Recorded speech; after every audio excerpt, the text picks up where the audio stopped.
Nii, tervist! Mina olen Maria Värton Kliimaministeeriumist ja oleme juba tegelikult nii mõnedki korrad teiega seda toetust arutanud ja mul on väga hea meel, et tänaseks oleme saanud siis selle teatepulga üle anda Keskkonnainvesteeringute Keskusele ja mina teen pelgalt sissejuhatuse. Võib-olla natukene ma räägin sellest, et see toetuse eesmärk on, et ta on investeeringute toetus, ta on suunatud investeeringute tegemiseks, et kui me vaatame ettevõtlustoetuste maastikku, siis seal on minu hinnangul üsna palju selliseid arendustegevusele suunatud võimalusi ja Kliimaministeeriumis meie eesmärk on tagada tõesti, et tuleksid ka sellised investeeringud, et need arendused jõuaksid ikkagi teostamise faasi. Ja see eesmärk tegelikult kajastub siin ka kõikides nendes tingimustes, et toetus on 500 000 kuni 5 miljonit eurot, mis asetab ta kindlasti selliste suurte toetuste seltskonda ja toetusmäär sõltub riigiabi võimalustest. Eelarve on meil kokku praegu, ma ütleksin, üsna kasin, selles voorus 9 miljonit eurot suurusjärk.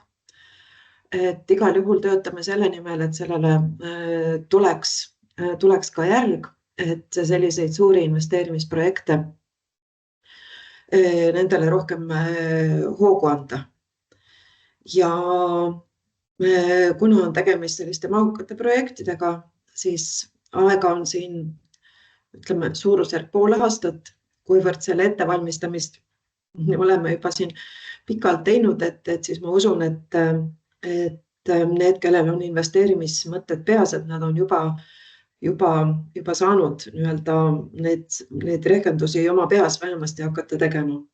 Ja rahastame seda kasvuhoonegaaside süsteemi tuludest ja sellel teemal ma rohkem ei peatu.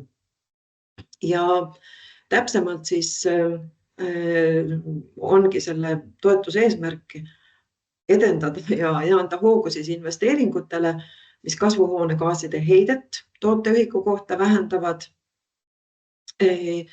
mis viivad ka lisandväärtuse kasvule ja me eelistame ka siis innovatiivseid tehnoloogiaid. Et see innovatiivne tehnoloogia ei ole kohustuslik, et see on võimalus saada lisapunkte. Ja projekti tulemusnäitajateni tahamegi mõõta, kuidas siis kasvuhoonegaaside heide tooteühiku kohta on vähenenud ja missugune on siis see lisandväärtus töötaja kohta. Ja tegevused, kes siis kesksel kohal on tootmisliini rajamine, sellise tootmisinvesteeringu tegemine, aga kuna sellega nagunii kaasneb ka energiavajadus, siis oleme siia juurde tegelikult pannud ka need tegevused, mis puudutavad kas taastuvenergia investeeringuid, energiatõhususe parandamist või ka siis keskkonnakaitseks tehtavad investeeringuid. Et see teeb ühest küljest igal juhul töö keerulisemaks, projektid keerulisemaks, aga me oleme hinnanud, et see annab tegelikult võimalust esiteks rohkem kulusid sinna toetuse alla panna ja keskkonnaabialased erandid on ka veidi heldemad riigiabi raamistiku mõttes. Nad on keerulisemad, aga vastukaaluks on need toetusmäärad ka veidi paremad kui näiteks tootmisliini rajamisel. Ja olen tahtnud tuua kohe välja ka piirangud, et neid ei peaks otsima kuskilt ridade vahet ja 3 kõige olulisemad, sellepärast on ka siin välja. Et ühest küljest me hirmsasti tahame näha CO2 siis tööstusliku püüdmise projekte, teisalt me oleme siin seadnud piirangu, et fossiilset päritolu CO2 heite püüdmist ei toeta Teine piirang on nüüd seotud selle energeetikaga, et energeetikaettevõtted on siia teretulnud sellesse meetmesse, aga me ei taha toetada nende põhitegevust. Et kui meil on, ma ei tea, taastuvenergiat tootev ettevõte, et ta siis hakkab selle toetusega veel rajama tootmisvõimsust samas valdkonnas juurde, kuna see on lihtsalt nii-öelda muude juba toetuste ja meetmetega niivõrd reguleeritud toetatud valdkond. Ja riigiabi reeglistikust tulenev piirang, mida on oluline teada, on siis suurettevõtjad, kui nad tahavad rajada uut tootmisliini, siis on riigiabi reeglistikust tulenev siis kohustus, et see majandustegevus peab olema erinev sellest, mis ta on täna. Et see on oluline teada. Ja hindamiskriteeriumid samamoodi lõviosa hindamisest keskendub siis kasvuhoonegaaside heitele, et mis tuleneb ka sellest rahastusallikast ja teisalt nii-öelda laiemalt me tahame selliseid rohelisemaid tehnoloogiaid, neid investeeringuid innustada ja seda me siis mõõdame nii-öelda võrreldes toetusega ja nii-öelda üleüldiselt siis tooteühiku kohta. Ja projektid peavad olema majanduslikult perspektiivikad.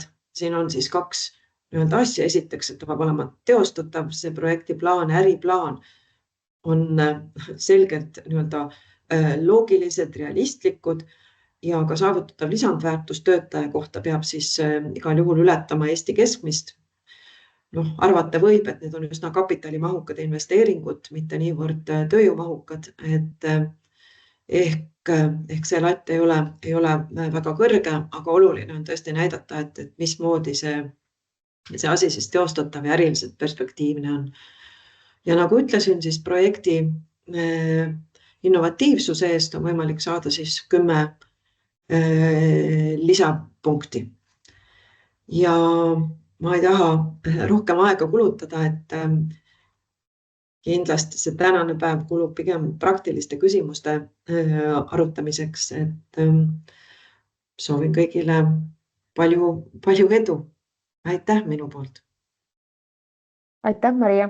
Kas on kellelgi juba tekkinud küsimusi või et ma arvan, et teemegi vast jooksvalt niimoodi, et peale ettekannet saab küsida küsimused vastavalt spetsialistilt ja kui siis pärast on veel tekib, et saab küsida, samamoodi võite kirjutada chati küsimused ja kui me kohe ka kõigele ei oska vastata, et siis saame vajadusel kirjutada või siis saan ka kodulehele panna täiendavat infot, et saab jooksvalt vaadata üle.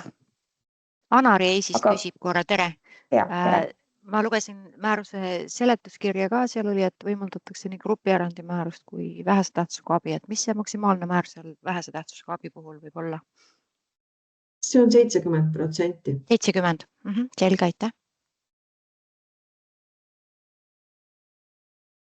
Nii, aga kui hetkel rohkem küsimusi ei ole, siis Eva-Ingrid, kas sa oleksid hetkel valmis Silverile väiksed tehnilised tõrked, et olen ikka valmis, jaa. Siis ma annan sulle sõna, et Silver, kas sul tehnilised tõrked läksid üle või ei läinud? Kui tal läksid, siis on kontrolli all, aga ta eelistaks.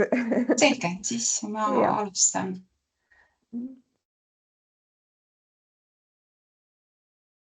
Jagan oma ekraani.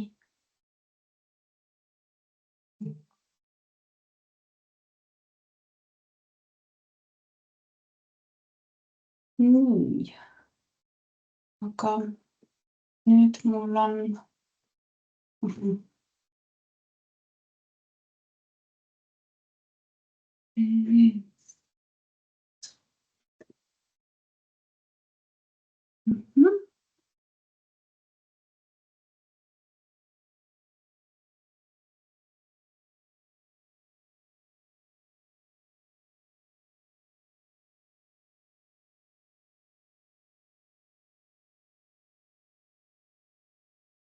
kõige vaateid. Tere siis minu poolt. Mina olen Eva-Ingrid Rõõm, töötan Keskkonnainvesteeringute Keskuses keskkonnaeksperdina ja täna räägin ma teile sellest osast, kuidas selles meetmes siis neid igasuguseid näitajaid arvesse võtta. Nii kasvuhoonegaaside heidet kui siin ka siis teisi vajalikke näitajaid, natukene räägin nendest ja natuke räägib nendest teistest näitajatest ka Tauno teile pärast. Et kui nüüd hindamiskriteeriumid üle korrata, siis neid on 4 tükki.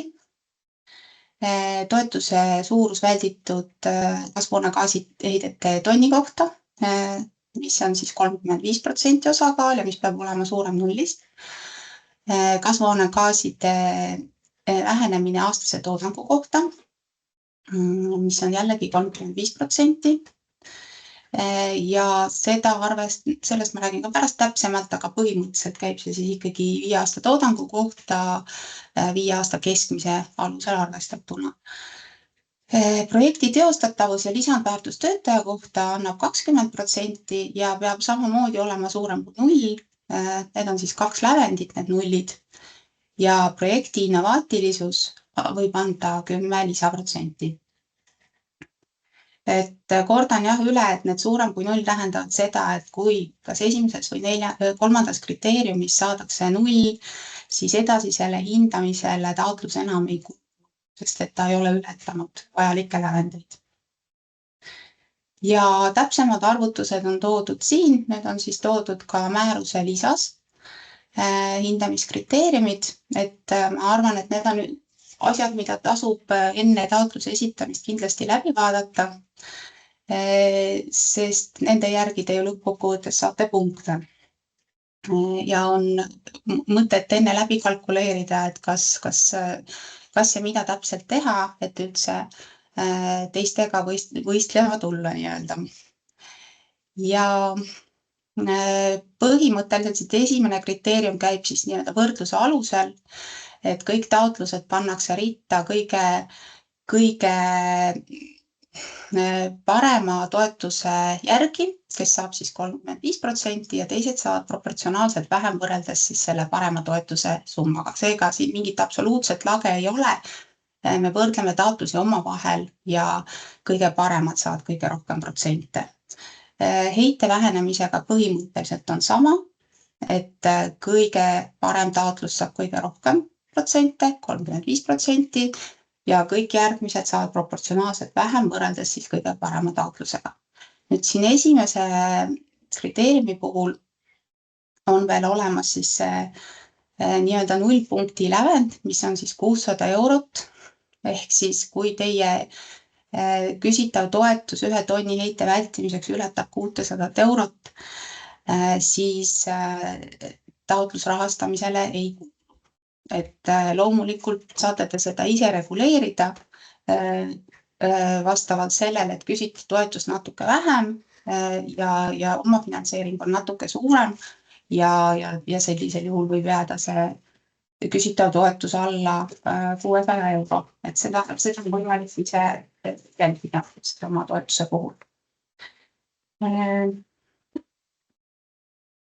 Lisaks on siin siis veel 2 hindamiskriteeriumit, teostatavus ja lisandväärtus töötaja kohta. Siin peamiselt me ikkagi hindame seda lisandväärtust töötaja kohta. Taaskord on siin olemas lävend, mis on siis 45 300 € töötaja kohta aastas.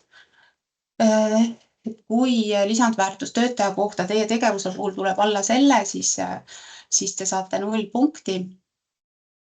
Ja taotlus edasisele hindamisele enam ei kuulu. Aga kui ta ületab seda lisandväärtust 3 korda, siis on võimalik saada 20 punkti siin. Kui ületab 2 korda ja rohkem, siis 15 punkti ja kui 1,5 korda, siis 10 punkti. Nii et ja kui siis 1 korra, siis 5 punkti. Nii et siin on siis nii-öelda skaala ikkagi, et ei hakanud lineaarset arvutust kasutama. Nii.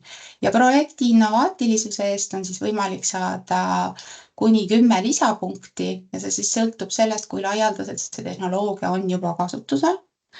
kui ta on Euroopa Liidus mitte väga laialdaselt levinud, ehk siis seda on üle 10 tehase või katsetehase üle Euroopa Liidu seda tehnoloogiat, siis ja ta vastab muidugi ka oma tehnoloogiliselt tasemelt siis kehtestatud keskkonna ja energiasäästu nõuetele, siis on võimalik saada 10 lisapunkti. Kui ta on uuenduslik Eesti kontekstis, mis tähendab, et teda ei ole kas Eestis üldse seni kasutatud või on kasutatud vähemalt siis 2 korda väiksemas mahus, tootmismahus aasta kohta, siis on võimalik saada 5 punkti ja kui innovaatilisust sellisel kujul ei esine, siis on võimalik, siis punkte siin saada ei ole võimalik, aga see ei ole lävend. Et otseselt innovaatilisus sellisel kujul piiravaks teguriks praegusel juhul ei ole taotlemisel.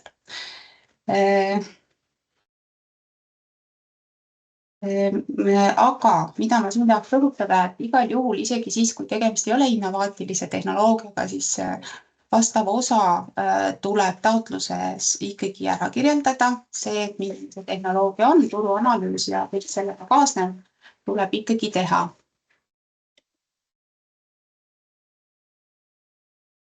Nii, ja näitajate arvutamine käib etteantud vormi alusel, mis on toodud siis taotluse koduleheküljel, KIK-i koduleheküljel. Ja ma näitan seda Exceli faili teile ka pärast, aga põhimõtteliselt on siis seal nii-öelda täidetavaid lehti on siis lehed 1–4 ja siis ülejäänud lehtedel on kas selgitused või siis kõige alguses on siis tulemused. Need ilmuvad sinna alles siis, kui te olete kõik oma andmed sisestanud mõistlikul kujul. Ja näitajate väärtuste jaoks oluline on siis täita korrektselt ära lehed 1, 2 ja 4 ning finantskontrolli läbimiseks ka lehed 3.1 ja 3.2.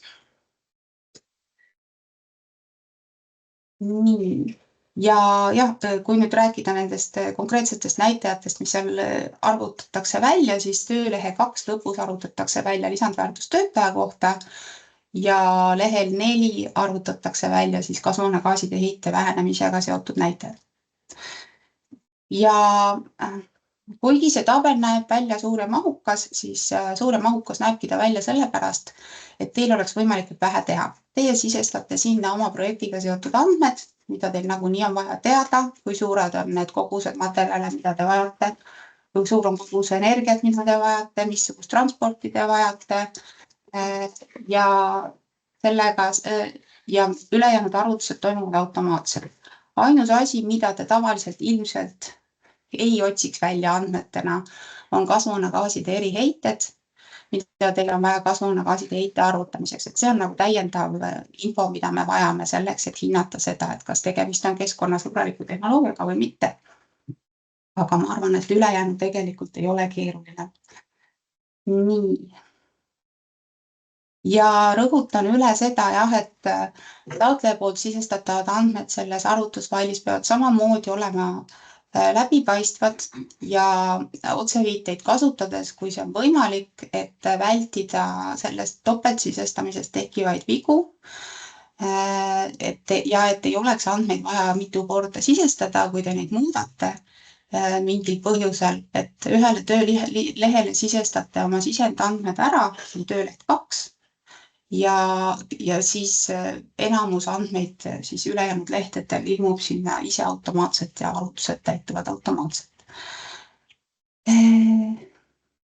Ja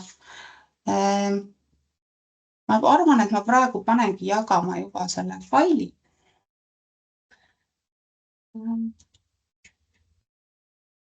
Ja näitan seda teile natukene, siis on kergem aru saada, millest ma räägin.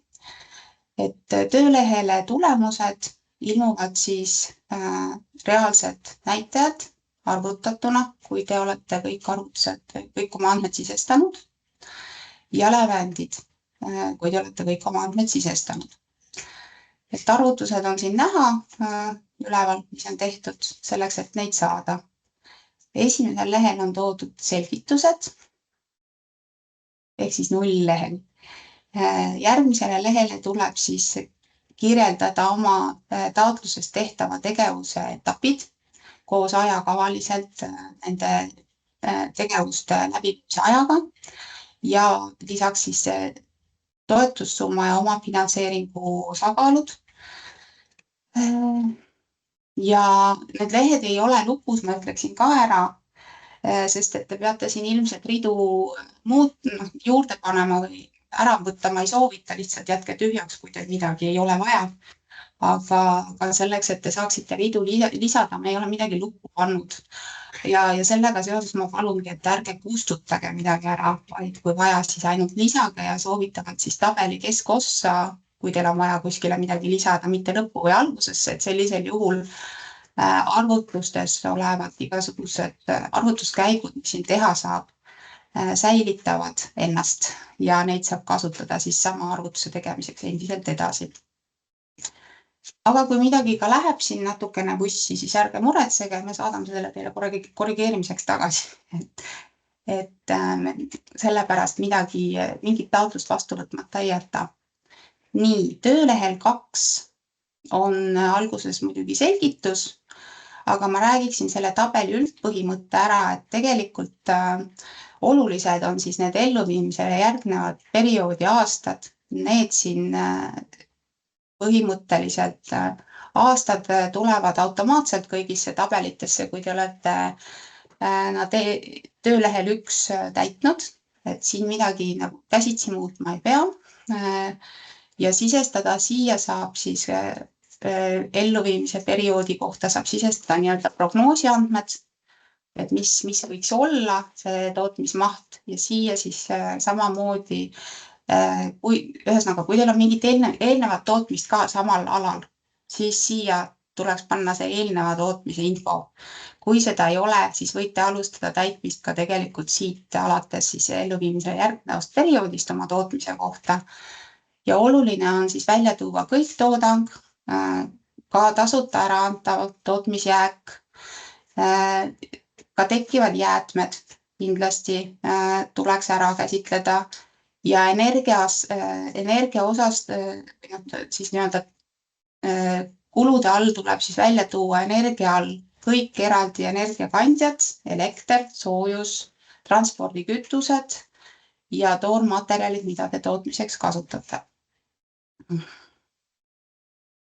Ja siin päris lõpus siis toimubki lisandväärtus töötaja kohta arvutamine ja arvesse läheb siis nii-öelda 3. aasta. Samas, kui teil need aastad on ikkagi väga erinevad, siis peab olema põhjendatud see, miks see 3. aasta tuleb välja selline, nagu ta tuleb. Kasvuhoonegaaside heite arvutusel, kui aastad on väga erinevad, siis me palume võtta 5 aasta keskmise. Ja siin ka ikkagi, et kui see 3. aasta tuleb väga erandlikult see lisandväärtus töötaja kohta suur, siis meil on õigus selle kohta teilt küsida, et miks see teie arvates nii on. Nii, projekti jätkusuutlikkusest ja ettevõtte jätkusuutlikkusest räägib teile Tauno. Aga millest mina veel räägin, on siis see kasvuhoonegaaside heite arvutus. Ja see on siis nii-öelda alt üles tabel, ehk siis täitmist võite alustada ka alt otsast ja üles tulevad siis lõpptulemuste arvutused. Et siin on siis lõpuks need väärtused, mis lähevad näitajatena kirja. Kui kõik on õigesti sisestatud ja teid tegelikult praegu taotluse täitmisel huvitavad tulbad C kuni E. Eesse tulevad teie projektiga seotud andmed. Eelkõige need andmed tulevad siit altpoolt, kus on vaja siis sisestada tootmises kasutatavad materjalid jällegi, tootmises kasutatavad energiakandjad, ja transpordis kasutatavad energiakandjad. Kui teil tekib tootmises jäätmeid, siis palun need ka siia sisestada, jäätmetega seotud eriheited nende utiliseerimiseks.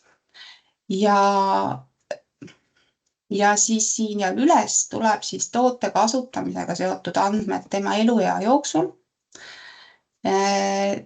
Toote eluea te määrate ka ise, mis on toote keskmine eluiga, selle panete siia ka kirja.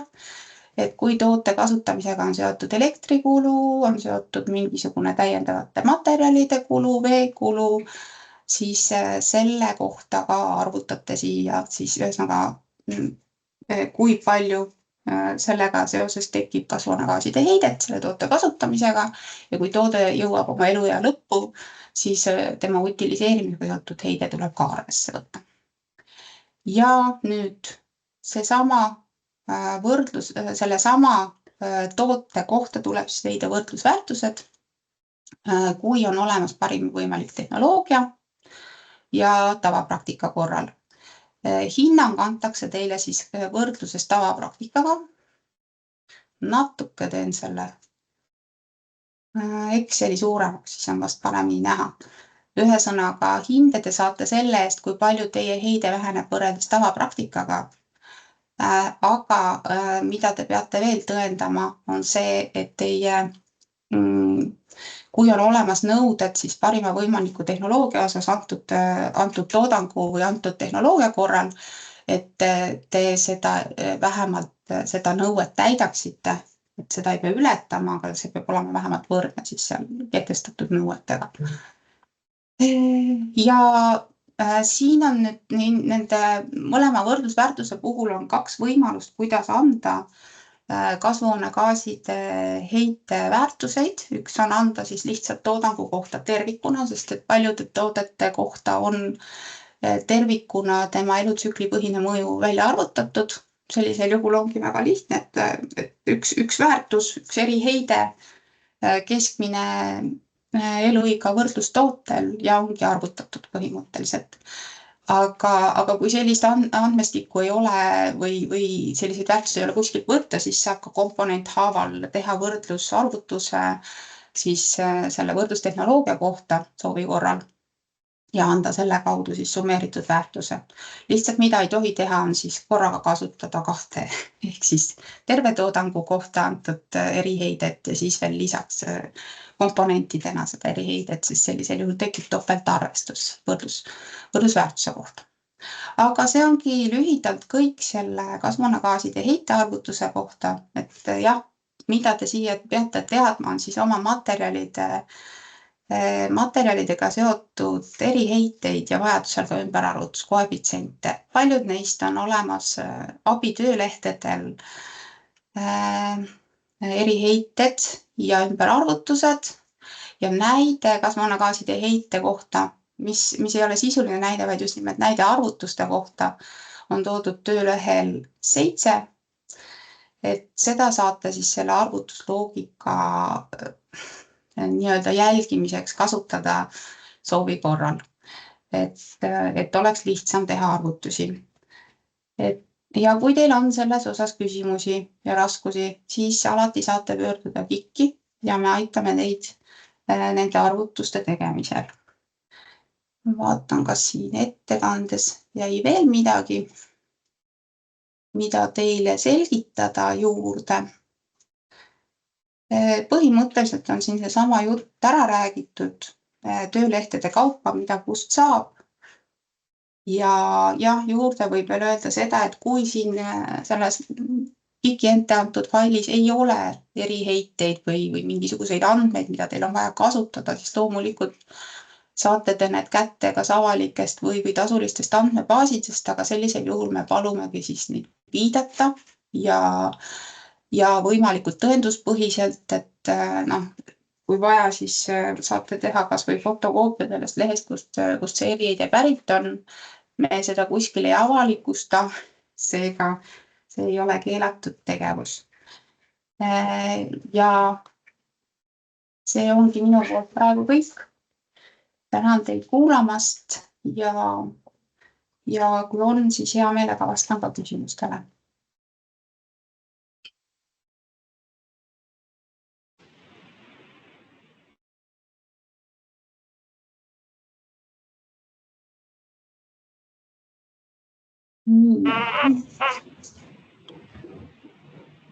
Tundub, et praegu küsimusi ei ole, kuigi kellelgi eeter krabiseb. Et meile oli varem laekunud üks küsimus selle kohta, et kui sama materjali, mida kasutatakse alternatiivsel juhul põletamiseks ja sellest tekiks heide, et kas seda saab antud mudeliga arvesse võtta. Vastus on, et seda ei saa, seda nii-öelda põlemisel tekkivat heidet ei saa arvesse võtta, küll aga saab võtta arvesse seda, et tegemist on siis nii-öelda, mis ta siis on, kõrvalsaaduse kasutusega või jäätme kasutusega, et sellisel juhul selle sama kasutatava toote enda eriheide on oluliselt väiksem, kuna kui ta on nii-öelda kõrvalsaadus või jääde, mis muidu läheks jäätmena maha kandmisele, siis tema ühesõnaga selle tema tootmise heidet ei pea arvesse võtma, see on selle põhitoodangu juurde arvesse võetud üldjuhul. Et sealt saab selle heite selles mõttes väiksemaks. Nii. Siin on mingisugused lisandväärtuse jutud, nendele vastab keegi teine ilmselt. Või. Aha, Kätlin on juba vastanud, et parandame ära selle.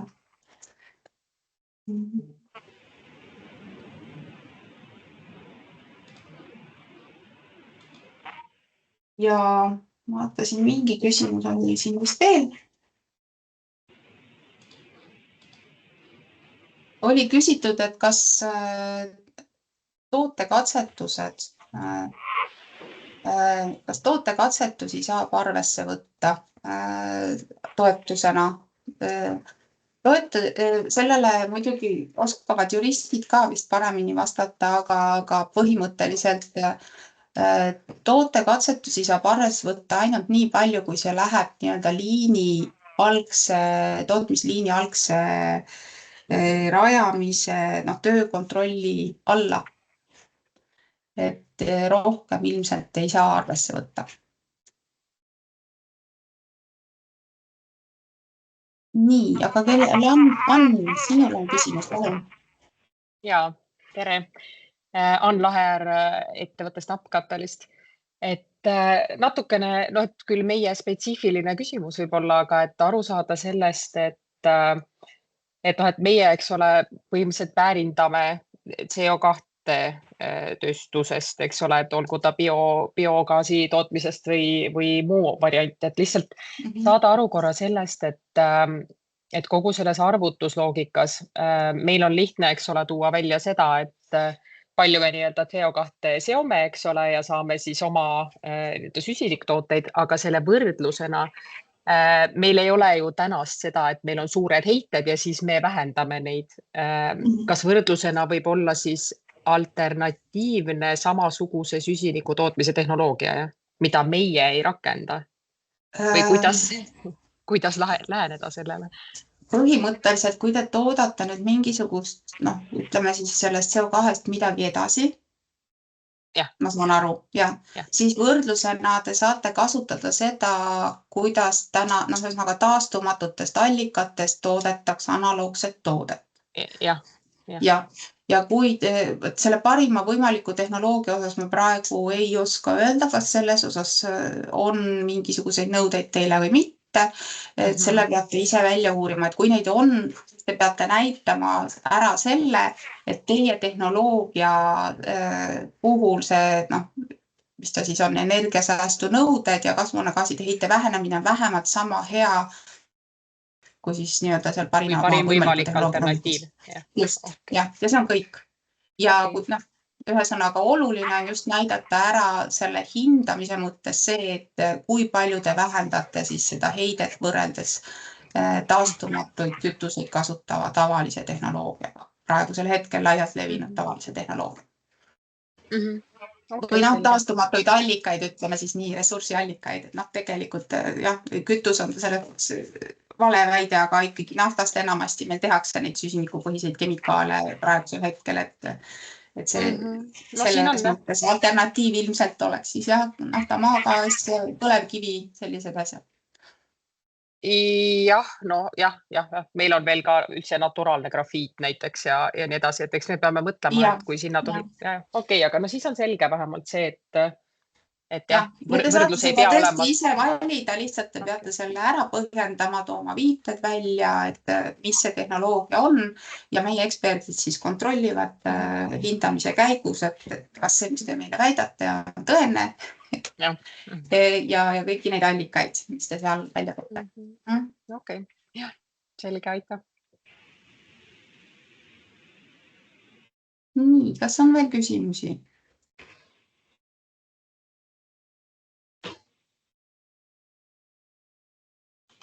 Nii, aga kui ei ole, siis ma tänan ja mulle saab alati chati ka küsimusi esitada veel. Silver, palun. Ja Ingrid, vaata chatis on küsimus põlemise vabandust. Nii.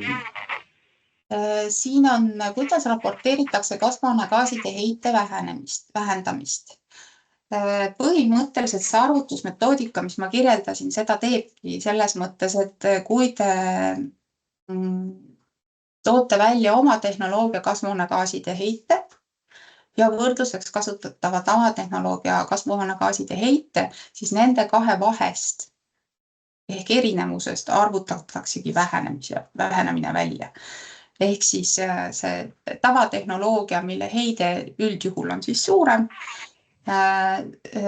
selle toodangu puhul ühesõnaga need kogused pannakse ka omavahel võrduma, et arvestades seda siis, mis see toodangu keskmine eluiga on ja need kogused, mis selle tõttu kuluvad, et sealt siis arvutatakse välja, et kui suur on see tavatehnoloogia korral see kasvuhoonegaaside heide, kui suur on teie tehnoloogia kasvuhoonegaaside heide, mida te ise raporteerite meile vastavalt oma tehnoloogiale, mida kasutusele võtate, kui palju teil seal erinevaid lähteaineid kulub, kui palju teil seal energiat kulub, kui palju jäätmeid tekib, mis on toodangu kasvuhoonegaaside heide tema eluea jooksul, et need kõik summeeritakse kokku ja siis nende kahe erinevusest arvutataksegi siis heite vähenemine. See toimub automaatselt. Et see arvutus toimub automaatselt, lihtsalt teie peate sisestama need andmed, mis puudutavad teie tootmist ja võrdlus tehnoloogiaid, et see arvutus toimus. Põlemisel tekivad heidet on siin küsimus. Saate te arvesse võtta, kui see põlemisel tekkiv heide tekib teie enda tootmises? Ja põlemisel tekivad heidet te saate arvesse võtta siis, kui võrdlustehnoloogia puhul tekib põlemisel heide. Aga te ei saa seda selles mõttes arvesse võtta, et kui teie poolt kasutatav ressurss alternatiivselt läheks jäätmena põletusse, siis seda te ei saa arvesse võtta. Nii, ja kolmas küsimus on siin veel. Kui kasvuhoonegaaside kalkulatsioonides võrreldakse projekti näitajaid tavapraktika, siis sisuliselt võib kõrgemaid punkte saada projekt, mis oma enda senise tootmisega võrreldes emissioone ei vähenda. Ning madalaid punkte saada projekt, kus oluliselt vähendatakse oma emissioone võrreldes oma varasema tootmisega.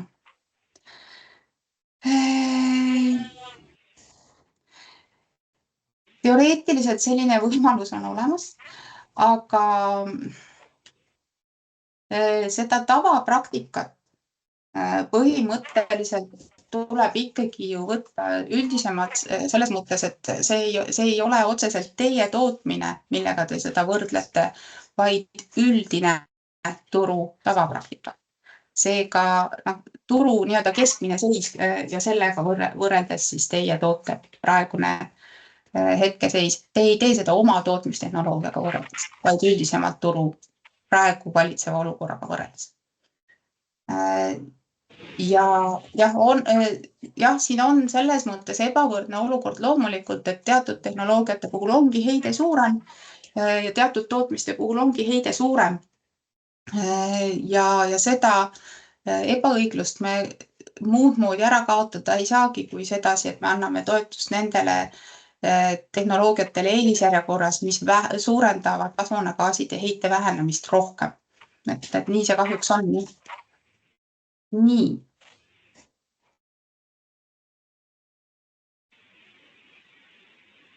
Kas tundub, et mulle rohkem küsimusi ei ole, nii et Silver, palun. Aitäh. Ma räägin siis kiirelt mõned olulisemad punktid riigiabi kohta ja siis kartan, et on küsimusi, et siis saame neid arutada. Üks hetk.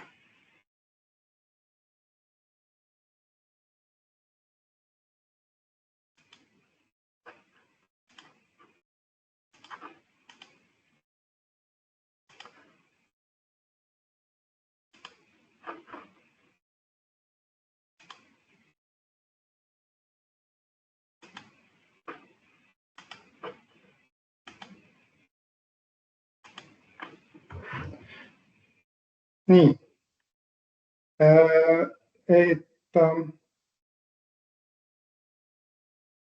ma pikalt nendest riigiabi alustast ja sellest, mida see kõik tähendab, siin rääkima ei hakka, et selleks ei ole täna aega, aga tegemist siis Euroopa Liidu regulatsiooniga, millest me üle ega ümber ei saa ja kogu see toetuste andmine saab toimuda siis ainult vastavuses nagu nende nõuetega, millest ma praegu kiirelt üle käin. Et kuna meil siin on 5 erinevat alust, 4 nendest on ügemist ja 1 on vähese tähtsusega abi, siis nende 4 puhul, mis on siis üldise grupierandi määruse alusel, kehtib ergutava mõju nõue. See on nagu selline niivõrd keskne põhimõte, millega on siin ka ajalooliselt probleem olnud, et käik selle igaks juhuks markeeriks selle ära. Et see tähendab seda, et ei tohi olla töödega alustatud selles projektis enne abitaotluse esitamist ja seda töödega alustamiseks loetakse siduvate kohustuste võtmist, muu hulgas siis näiteks lepingu sõlmimist. Ja projekti mõiste on siin nagu selles mõttes laiem, et isegi kui ütleme seal on näiteks mingisugune tootmisüksuse rajamine ja toetust küsitakse ainult mingile osale sellest, siis projektiga alustamiseks loetakse ka seda, kui lepingud on sõlmitud mingites muudes osades, aga tegemist on nagu sisuliselt ühe sama projektiga laiemas mõistes. Nüüd konkreetsemalt, et seda peab siis silmas pidama, loomulikult me küsime selle kohta ja tuleb kinnitada, et nende tegevustega ei ole alustatud enne taotluse esitamist, aga jah, et kui selle vastu on eksitud, siis tähendab see kogu toetuse tagasinõudmist või siis mitte andmist juba taotlemisel tuvastamisel. Alused, meil on siin siis neid 4-5 tükki kokku. Neist siis grupierandi määruse omad on suunatud konkreetsetele tegevustele. Kõigepealt siis regionaalabi kõige laiem alus, mis on siin tootmisliinide jaoks ette nähtud. Et siin on siis võib-olla võiks markeerida, et investeeringud on ainult siis varasse, et seal on põhimõtteliselt võimalikud ka teatud tingimustel tööjõukulude rahastamine, aga seda me siin meetmes ei tee. Toetuse maksimaalne määr on suhteliselt madal. See on siis, ütleme, nii-öelda Põhja-Lääne Kesk-Eestis on see suurettevõtjale 15, keskmisele 25 ja väikeettevõtjale 35%. Lõuna-Eestis on kõik need protsendid 5% üle võrra suuremad. Lõuna-Eesti siis selles kontekstis on Viljandimaa, Jõgevamaa, Tartumaa, Põlvamaa, Valgamaa, Võrumaa. Ja Ida-Virumaal on need 10% kõrgemad, ehk siis kui näiteks Ida-Virumaal on suurettevõtjale 25, keskmisele 35 ja väikeettevõtjale 45. Ja vaadatakse siis just seda, kus see projekt reaalselt ellu viiakse, mitte seda, kus näiteks mingi ettevõtte registreeritud on. Abi antakse ainult alginvesteeringuks.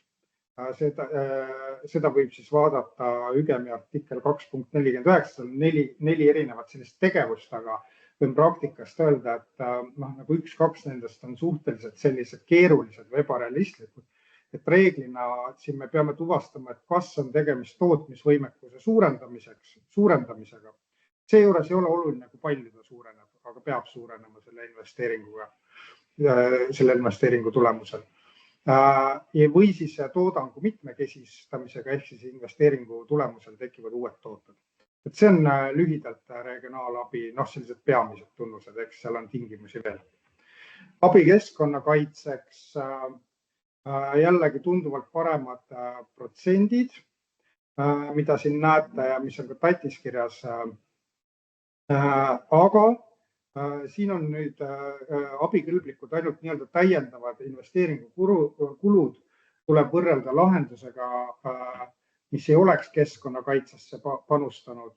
Ehk siis see lahendus võib olla, siis tuleb ära näidata, mis on kõige realistlikum alternatiivne lahendus, kui toetust ei saaks. Et see võib olla siis kas siis vähem keskkonnasõbralik investeering, mis on sarnase eluea ja võimsusega, või siis kulud sellele, kui investeeringut ei tehtakski, või siis kulud sellele, kui investeering tehtaks hiljem. Ei tohi kasutada, see on nüüd väga oluline tegelikult, et see abiliik on ühest küljest väga lai, et just kui keskkonnakaitse on selline lai mõiste ja paljud asjad võivad sellesse panustada, kaasa arvatud siis põhimõtteliselt igasugune CO2 vähendamine. Aga seda ei tohi kasutada juhul, kui tegevus käib mõne muu keskkonnakaitse peatüki tegevuse alla. Ehk siis isegi mitte, et ta nagu vastab mõne muu peatüki tingimust või mõne muu artikli tingimustele nendes artiklites 36-49, aga et põhimõtteliselt seda valdkonda reguleeritakse kuskil mujal nendes artiklites, siis sellisel juhul ei tohi kasutada artiklit 36, et seda me hakkame vaatama. Ja abi peab võimaldama siis teha nõutust rohkem ja parandada keskkonnakaitset liidu normatiivide puudumisel, mis tähendab seda, et kui kellegile kehtib mingi Euroopa Liidu normatiiv või hakkab lähiajal kehtima mingi Euroopa Liidu normatiiv, mis nõuab, see tähendab näiteks mingid piirmäärad, ütleme näiteks välisõhu kaitsel, mis nõuab oma tegevuse viimist vastavusse nendele piirmääradega, siis selle abi või selle projekti eesmärk ei tohi olla enda nagu nende nõuetega vastavusse viimine. Et see on nagu nii-öelda saastaja maksab printsiip, et nõuetega peab vastavusse saama ise ja abi antakse selleks, kui tehakse nõutust rohkem. Aga siin tuleb tähele panna ka seda, et tegemist on just, et see normatiiv peab olema Euroopa Liidu normatiiv. Et kui Eestis on mingi normatiiv, näiteks Euroopa Liidus ei kehti, ei ole nii range, siis see ei puutu asjasse. Abi energiatõhususeks, siin peamine see energiatõhususe mõiste, see on just see, et kasutatav energiasuhe toodangu ühikusse peab paranema. Seejuures ei ole niivõrd tähtis, kas kasutatav energia tervikuna väheneb või kasvab selle projekti, selle investeeringu tulemusel. Samamoodi täiendavate investeeringukulude taotlemine ja natuke väiksemad protsendid kui siis keskkonnakaitse puhul 35% suurettevõttele, 45% keskmisele ja 55% väikeettevõttele. Siis on meil taastuvallikatest energia või vesiniku tootmine oma tootmisüksuse tarbeks tähendab. Siin on siis artikkel 41 natuke lihtsam olukord selles mõttes, et ei ole seda nii-öelda täiendavate investeeringukulude nõuet, aga küll aga on siis siin jätkuvalt ainult mingi teatud protsent rahastatav ja nagu te siis siin näete, et sellise teatud tüüpi just nagu energia tootmise puhul on need protsendid kõrgemad, 65, 55 ja 45 ja muudel juhtudel selle artikli alusel 50, 40, 30. Kõige lihtsam riigiabi andmise viis on siis vähese tähtsusega abi, mida saab iga ettevõtte kokku 3 aasta kohta 300 000 eurot, aga siin tuleb arvesse võtta ka seda, et sellesse ettevõtte mõistesse kuulub nii-öelda grupp, mis on grupp, see on need ettevõtted, kes on nii-öelda ühise valitseva mõju all. Ehk siis nii ülenevalt kui alanevalt, et kui te mõtlete nagu põhimõtteliselt, mis võiks olla kontsern, ma ei hakka rääkima praegu kontserni mõistes nagu äriseadustiku mõistes, mis on võib-olla nagu nüanssides natuke erinev, aga siin on see kontsern selline, et kõik need sidemed, mis on nagu üle 50% emad, tütred, õed, kõik ja nii edasi argnevalt, et mida saab lugeda nagu ühise valitseva mõju all olevaks grupiks, et see kõik on nagu üks ettevõte. Toetusmäär on VTA puhul 70% ja see sobib kõigi tegevuste puhul antud meetmes.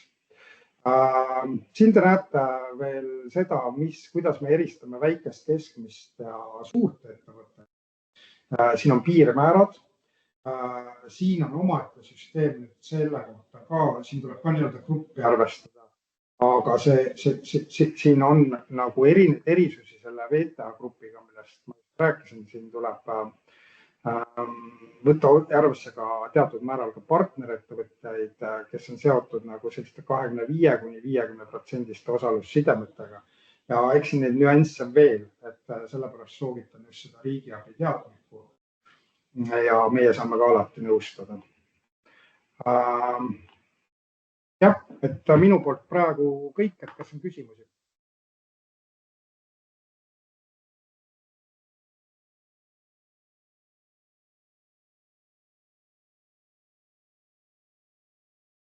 Kui ei ole, siis ma lõpetaks. Aitäh!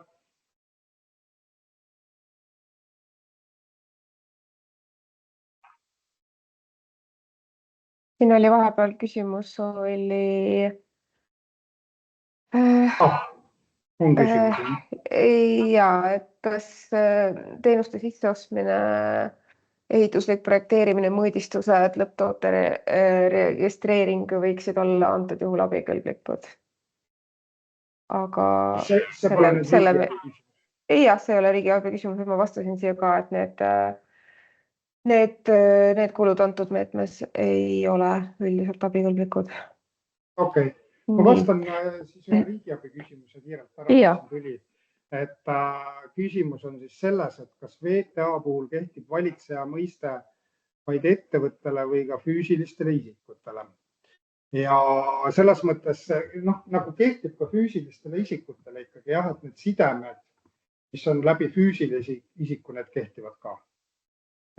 Aga võib-olla üks oluline nüanss, kui me räägime veel sellest grupist VTA mõistes, et nagu ei kehti, et VTA puhul ei vaadata nagu välisettevõtet. Ehk siis, kui need sidemed lähevad nagu välismaale, mis näiteks ettevõtte suuruse puhul tuleb arvesse võtta ja mida me uurime ka nagu välisettevõtted, mis seal kontsernis on, siis VTA puhul jällegi need välisettevõtted mängu ei tule.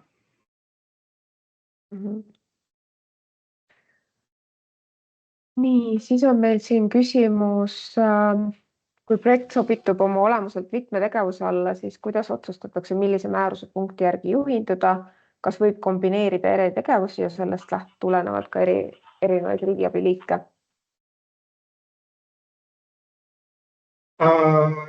No vastus on see, et riigiabi liike meil siin kombineerida lubatud on, aga need peavad olema selgelt erinevad tegevused, eks ju. Meil teatavasti esiteks nagu on eristatud, et millistele tegevustele, milline riigiabi liik on lubatud, eks ju, need tegevused on erinevad. Aga kui peaks juhtuma, et nagu ühes projektis on mitu sellist eri punkti alla, siis TATi paragrahvi 7 tegevuste eri punkti alla minevat tegevust, siis põhimõtteliselt saab need erinevaid riigiabi liike selles projektis kombineerida. Ja saab kombineerida ka VTA-ga, aga see siis tähendab jätkuvalt seda, et need kulud peavad olema selgelt eristatavad. Nii. Kas taotled saab kahe partneriga koos? Jaanika, kas sa äkki oskad kommenteerida neid kahte järgmist küsimust, et kas taotleda kahe partneriga koos ja see äkki? partneriga koos, ehk siis, et taotleja võtab endale partneri juurde. No seda me ei keela, jah. Et saab küll, mõlemad peavad vastama siis taotlejale kehtestatud nõuetele. Selle MTAK-i osas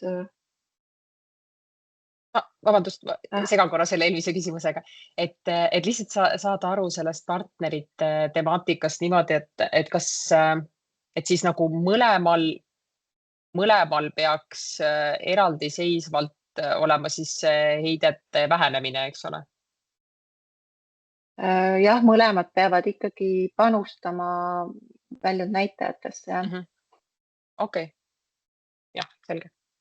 Et mõlemad peavad tegema tegevusi, kandma kulusid ja saavutama ka tulemust. Okei, selge. Ja millise ajaraamiga siis see MTAK-i asi on? Ma ei tea, Silver, see on rohkem suhke riigiabi küsimus, kuna ta läheb sinna regionaalabi alla. Ehk et siis need suurettevõtjad peavad jah oma seda uut tegevusala registreerima, aga mis aja jooksul? Teagi. Kas küsimus on selles, et kas see peab nagu olema tehtud enne taotlemist või enne otsuse tegemist? Seda mõeldakse? Jah, et saaks selle küsimuse täpsustust, äkki natuke Rahel saaksid täpsustada?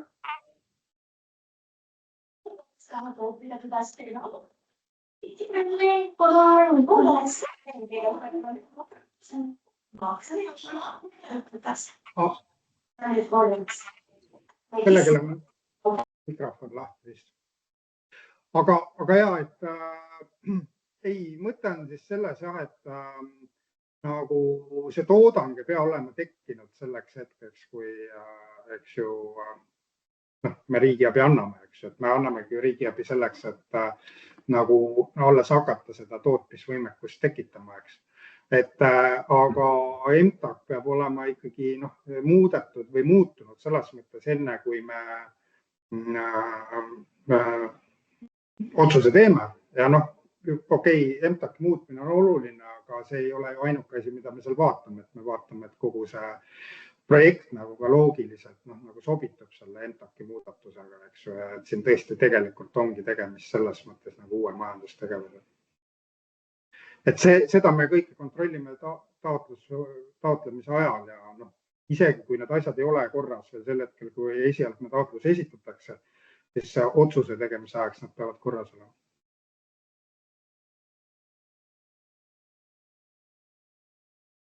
Peale projekti lõppu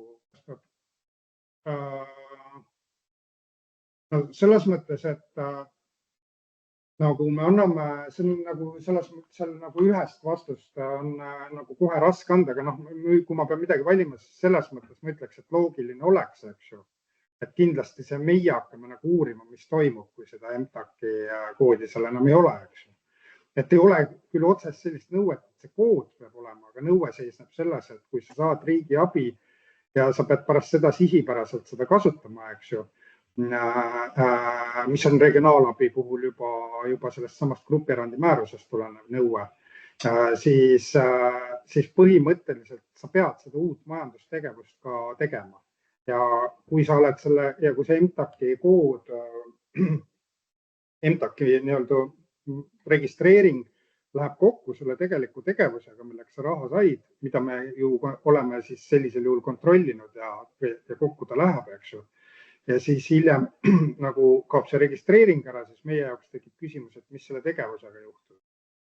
Et see on nagu selles mõttes olulisem või võib-olla see registreering, eks ju. Ja ma ei näe nagu eriti nagu varianti, et kui see tegevus nagu, kui see sihipärane kasutamine jätkub ja seda tegevust ja reaalselt nagu seda tegevust tehakse, milleks raha sai, et miks see MTAK registreering siis peaks pärast muutuma? No ühesõnaga mingi mõistliku aja jooksul tuleks ikkagi äriregistris ilmselt need muudatused teha. Ei, need peavad olema tehtud enne, see muudatus peab olema tehtud enne otsust. See MTAK-i muudatus. Nad ei tea ju, kas nad üldse toetustki saavad, et siis seda uus tegevustala, kas nad üldse hakkavad tegema, kui ei saa toetust, isegi ei hakkagi. või no saan ma õigesti aru küsimusest või? ei, küsimus on, et kas pärast projekti lõppu peab ta kajastuma. No pärast projekti lõppu peab.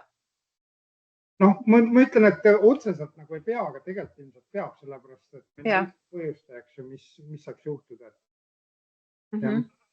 Aga me ei oska nagu seda aega täpselt öelda, et ütleks nagu mõistlikult esimesel võimalusel. Jah, aga koos esitad majandusaasta aruande ja teed selle muudatuse ära, et siis. Aga see küsimus, et enne ei saa muudatust teha, tegelikult ju saab. Selles mõttes, et ega seda MTAK-i tegevust sinna lisamast ei takista ja miski, kui saate. See on ka tõsi. Aga jah.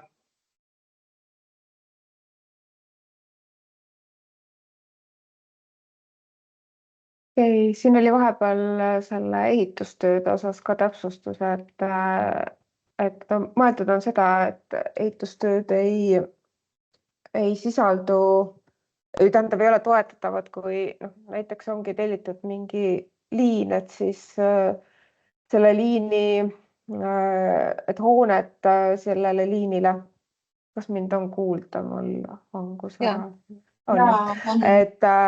Et selle liini jaoks hoonet rajada, et kuhu seda seadet paigaldada, et seda me kindlasti ei toeta ja kõik sellised tegevused.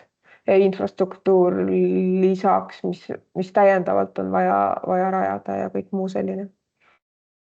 Nagu näited, kui küsimuseks on, või lahenduseks on katlamaja, siis seal on ju üldehitust väga palju, aga samas on nagu kirjas määruses, et sellist lahendust, kui katlamaja nagu toetatakse, et kus see piir tõmmatakse, sest ma nagu välistust otseselt ei leia.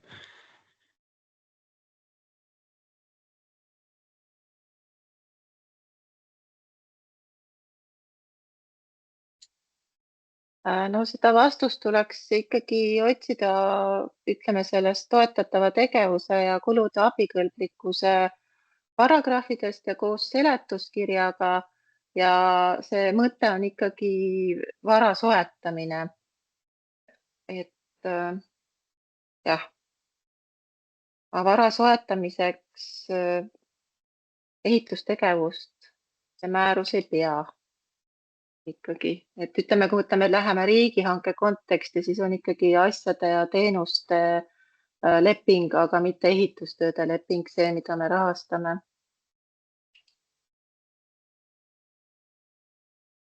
Laias laastus.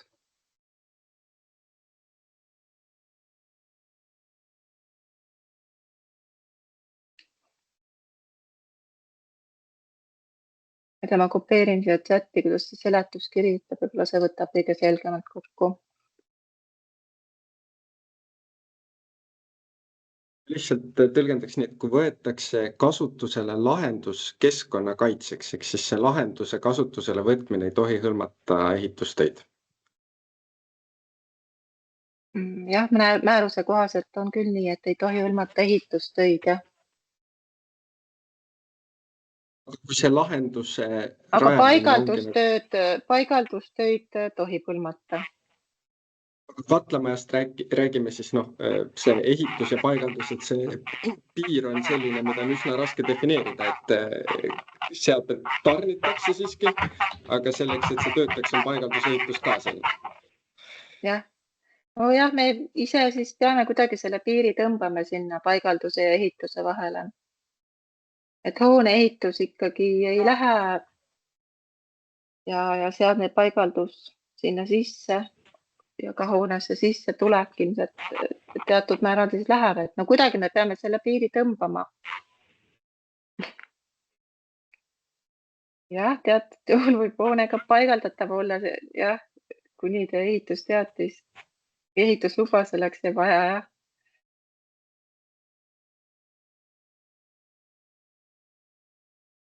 Võib-olla selle hoone puhul siis jah, saab selle piiri tõmmata siis, kus ehitusluba juba vaja on.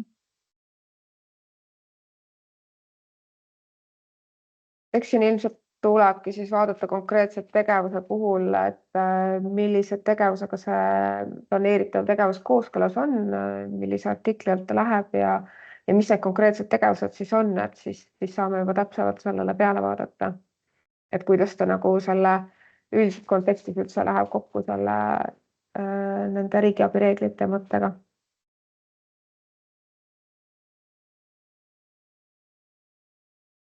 Sellele küsimusele, kas taastuvenergia projektid vajavad ehitusluba, ma ei oska vastata kohe niiviisi. On võib-olla liiga üldine ka.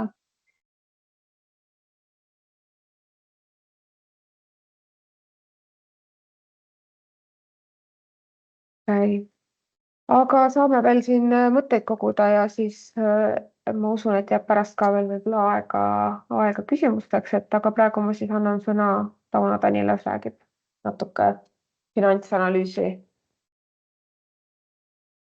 Jah, kas ma olen muidu kuuldel ikka? Oled kuuldel. Siis on väga.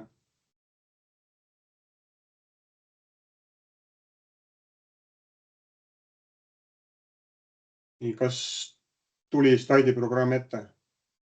Tuli. Aga ta on sul praegu selles üldvaates, et ta ei ole slaidi vaates.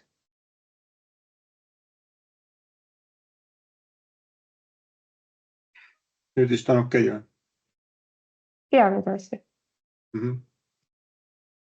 Et finantside poole pealt siis kaks asja põhimõtteliselt, mida me nagu peamiselt nagu hindame, on see, et milline on taotleja võimekus projekti omafinantseering ära tasuda ja siis kuidas on nagu tagatud jätkusuutlikkus nii siis projekti kui ka ettevõtte terviku tasandil. Et omafinantseeringust tasumisel on siis võimalused, kas tehakse nagu omavahenditest või siis pangalaenuga. Et kui on nagu omavahenditest, siis me nagu hindame, et kui suur on see taotleja käibekapitali puhver, et kui palju on neid nagu vabu vahendeid varasemast tegevusest. Ja samas ütleme, kui on mõnikord ka neid pikem ajaperioodi jooksul viiakse see projekt ellu, siis me nagu otseselt, ütleme mitu aastat näiteks on see elluviimise periood, siis me nagu otseselt ei eelda, et need vabad vahendid peaksid kogu aeg nagu kontol olemas olema, siis me vaatame nagu täiendavalt ka seda, et kui palju seda raha genereerimise võime nagu jooksvalt on, et kui palju sealt nagu majandustegevusest juurde tekitatakse raha, et seda me siis nagu hindame EBITDA suurusega. Ja kui variantiks võetakse nagu pangalaen, siis me mudelis põhimõtteliselt nagu arvutatakse välja see laenuteeninduse kattekordaja ja siis ütleme minimaalne näitaja, mis see võiks olla nagu 1,25, et see siis nagu jätab teatud puhvri ka nii-öelda negatiivsemate stsenaariumite jaoks, et kas siis näiteks Euribor tõuseb või siis kulud tõuseb või tulud langevad, varu oleks nagu olemas. Ja siis hea oleks iseenesest, kui oleks juba olemas ka näiteks vastava panga otsus või mingi hinnang selle laenu saamise kohta. Ja kui ei ole seda, siis võiks olla nagu mingi selgitus, lühike selgitus, et mis seisus see laenu taotluse protsess on, et kas on juba alustatud, et kas nagu pank hindab seda asja või mitte. Ja põhimõtteliselt on ka mõned niisugused taotlejad mõnikord, kellel see finantsseis on juba nagu nii tugev, et see nagu näha nagu finantsidest, et siis see kinnituskiri otseselt ei ole nii vajalik, aga ütleme iseenesest nagu hea oleks, kui see oleks nagu olemas. Siis jätkusuutlikkuse poolt projekti tasandil paljud need read seal mudelis tegelikult arvutatakse juba automaatselt välja. Täiendavalt siis tuleks lisada need põhimõtteliselt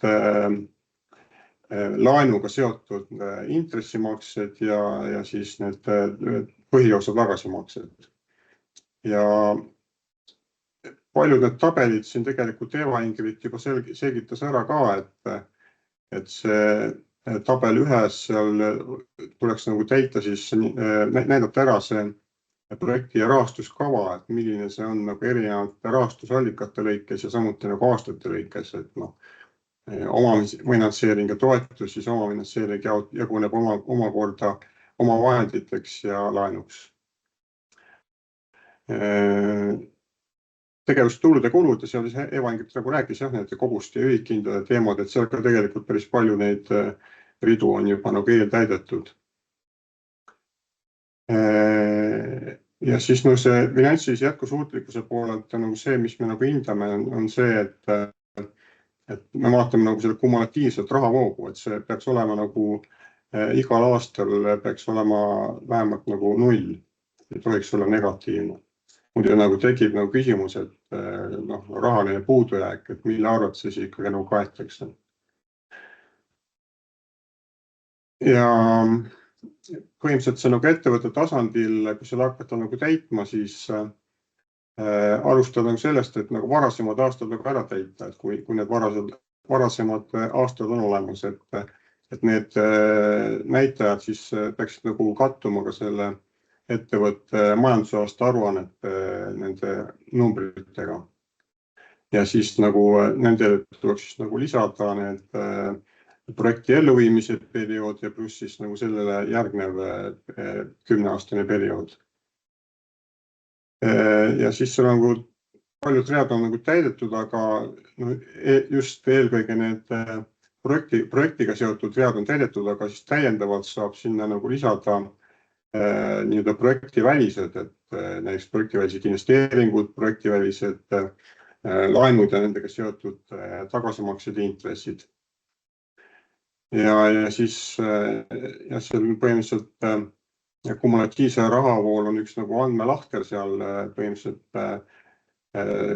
mis nagu see käibekapitali suurus, siis sealt nagu hakkab see nii-öelda kumulatiivse rahavoo arvutus nagu pihta, et see tuleks nagu ära täita ja siis nagu lõpus siis automaatselt arvutatakse ka see laenuteenuse kategoordia, et siis seal me saame nagu näha, et kui nagu laenuvõimeline see taotleja siis on.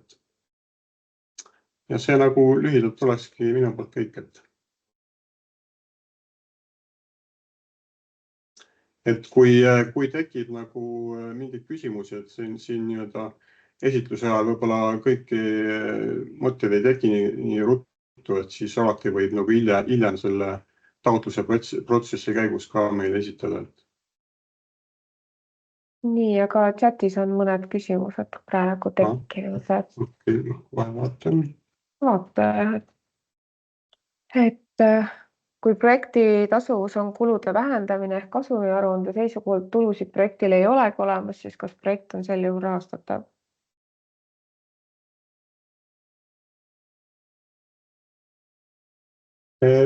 Ma arvan üldiselt küll, peaks olema küll, et tegelikult siin paljud juhtudel ongi niimoodi tegelikult, et see lisandväärtus võidakse saavutada nii kas tulude suurendamise kui ka kulude vähendamise kaudu. Jah. Siin on mingi pikem küsimus ka, et... Jah.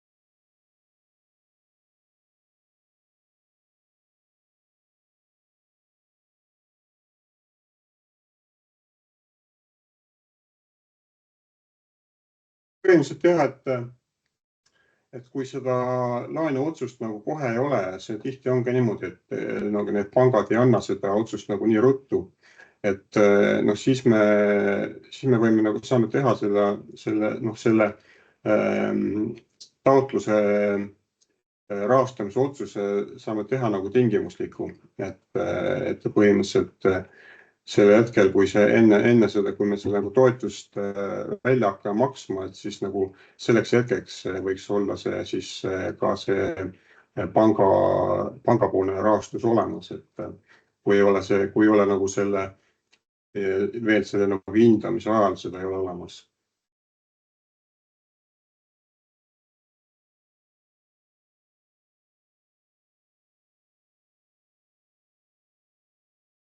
Teine pool sellest küsimusest on veel, et kas ta võiks ergutav mõju olla, see siduv laenuleping. Ma ei tea, Silver, kas sa oskad vastata? Ma ei ole küll kunagi kuulnud, et laenulepingut keegi ergutava mõju alla oleks lugenud.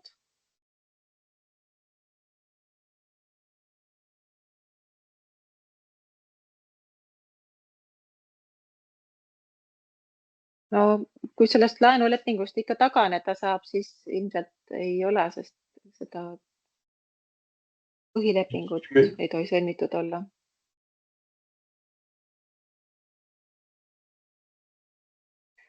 Et noh, riigihange võib ju ka läbi viidud olla, lihtsalt hankeleping ei tohi sõlmitud, et ma arvan, et see laenuleping läheks oma loogikalt sinna samma. Et sa ei pea ju veel laenu võtma siis. Aga me ei nõua sõlmitud laenulepingut.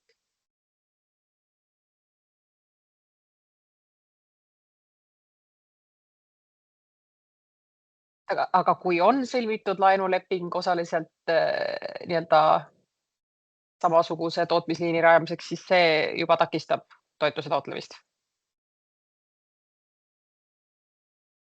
Ma ei tea. Ma ei ole küll kuulnud, et see oleks ergutav mõju, et sul on laenuleping, et sul on nagu põhimõtteliselt võimekus laenu saama on sulle saada juba tagatud. Aga ma ei tea, kus Silver võib-olla oskab selle koha pealt vastata. Ma lähen küsin talt tema kabinetis. Jah, ma otseselt seda juriidilist poolt väga ei oska kommenteerida. Korraks hüppan sisse, ma selle küsimuse kirjutasin. Ma vastasin ka vastus puudub, kus see mõte või küsimuste koht tekkis, ongi see, et kui mul laenuleping, üks asi on tõesti see, et ma nagu ei ole kohustus see laen veel välja võtta, et ma ei ole nagu seadmeid tellinud. Aga tavaliselt hakkab laenulepingu sõlmimisest ja pihta see commitment fee jooksma ja sa oled teatud ringi kulutusi teinud juba. Kas siis see lepingu läbirääkimine, enda nõustajate, panganõustajate kulud, teine moment sinna juurde seonduvalt on siis igasugused nagu lepingu sõlmimisega seotud kulud, et need saavad toast ära kanda, vaid see on mingi protsent pluss miinus nagu juurde veel sellest laenusummast. Ja summad võivad päris nagu arvestatavaks minna, et kui siin tekib see koht, et mis hetkest me räägime, et meil on arvestatavad kulud juba tehtud, et see projekt on pigem juba tõenäolisem, et sul on selline hinnakuline mõju ja jääb ju mängu nagu. Et sealt see küsimuse koht korraks tekkis. Kui see ergutav mõju, nagu selle käsitlesime, on päris oluline element siin. Ma ka ausalt tõesti ühtegi kaasust ei tea, kus keegi oleks öelnud, et laenuleping puhtalt on juba ergutavat mõjut ära võtta. Aga mis mõtlesin selle osas korraks küsimuse küsida ära. Kui me praegu otseselt ei jõua seda vastata, siis me võime ka ju hiljem kirjalikult, et ma ei tea, kas Silver on veel kohal. Ei ole.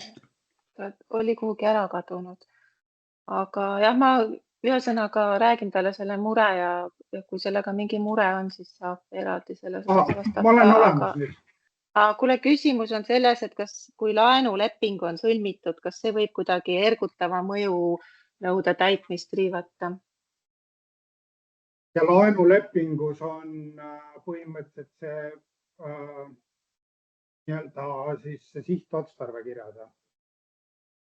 Ma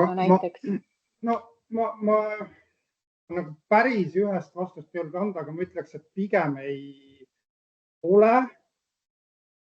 Jällegi, ma ei tea, kas selle laenulepingu mittekasutamisel on ka mingid sanktsioonid, eks ju. Et selles mõttes, kui nagu miski ei sunni tegelikult seda laenu kasutama, siis ju see ei ole tegelikult siduvate kohustuste võtmine selle projekti kontekstis. Aga seal võib tekkida need momendid, et üks asi on see teatud juhtudel võib olla mingit tüüpi break-fee lahendus sees, see küll ei ole väga tavapärane võib-olla. Need ei ole nagu väga, see leppetrahv, ütleme leppetrahv selle kohta ei ole tavaliselt väga suur, et lepingust välja saada. See on esimene teema, aga võib-olla ei saa välistada.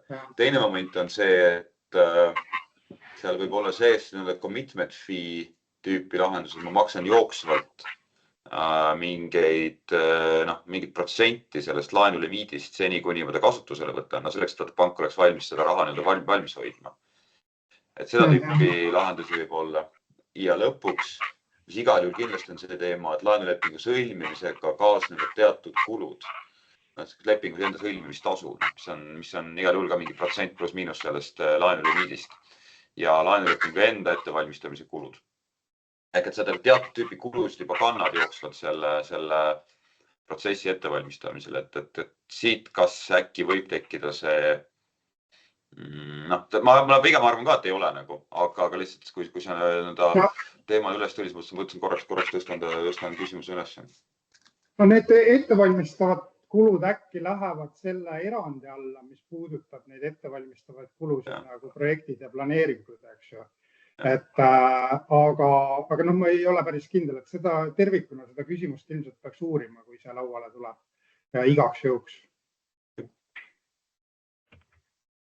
Varasemalt on olnud see praktika, et kui laenulepingust on võimalik taganeda siiski, siis ergutavat mõju ei ole ju rikutud ja kulusid on kogu aeg olnud lubatud enne teha, lihtsalt siduvaid kohustusi ei ole lubatud võtta. No selles mõttes, et see kulude tegemine, see ikkagi nagu oleneb, eks ju, et kui ikkagi need kulusid hakatakse tegema, isegi kui ei ole võib-olla mingit kirjalikku lepingut, aga reaalselt hakatakse kuidagi tegevustega pihta, oletame, et on mingi selline olukord, eks ju, siis see ikkagi on selles mõttes siduvate kohustuste võtmine. Ja nagu need lahendid ergutava mõju osas näitavad ka, eks ju, siis see lepingust taganemise võimalus ei ole iseenesest nagu argument. See on ju ka teiste lepingute puhul olemas. Et selles mõttes jah, see päris ühene ei ole.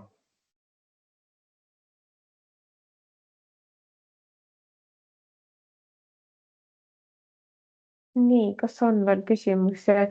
Ma korra kordaks üle selle, Silver, et kas see hanke osas hanke väljakuulutamine enne taotlust?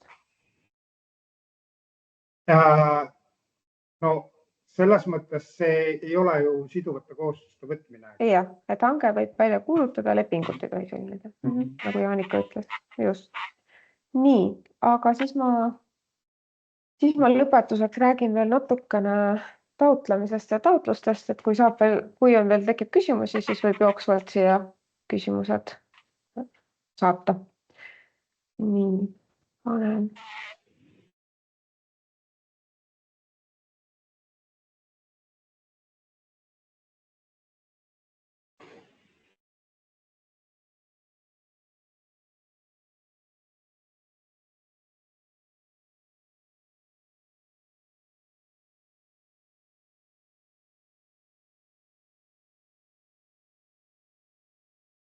On slaidid näha ilusti või on?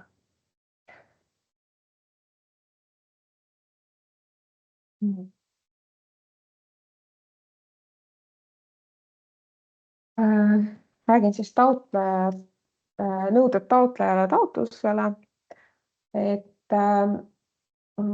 eesmärgist ja tulemustest on siin juba täna juttu olnud, et ma rohkem siia aega ei kuluta.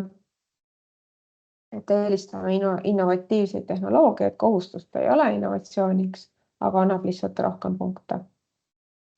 Nii, taotlejaks on siis Eestis tegutsev äriühing, kelle enda koodid siis on töötlev tööstus, veevarustus, kanalisatsioon, jäätme saastekäitlus ja elektrienergia, gaasi, auru, konditsioneeritud õhuga varustamine.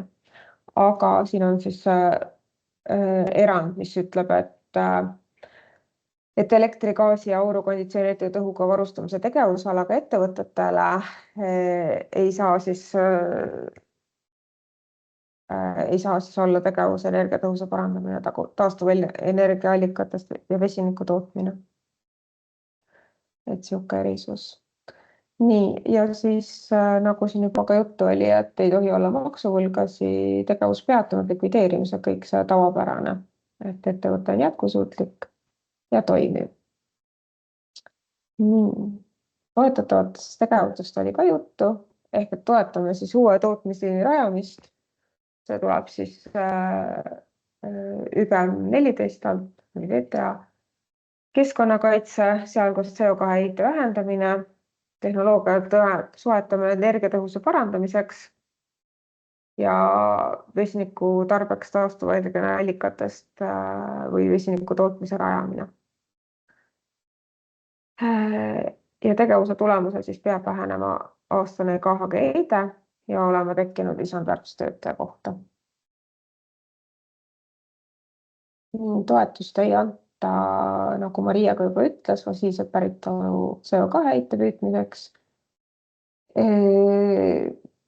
gaasi, auru, konditsioneeritud õhuga varustamise tegevusaladele, artiklis 38-41 nimetatud tegevusteks ja uue tootmisliini rajamisel peab siis arvestama suurettevõtjate puhul, et peab olema tegemist alginvesteeringuga.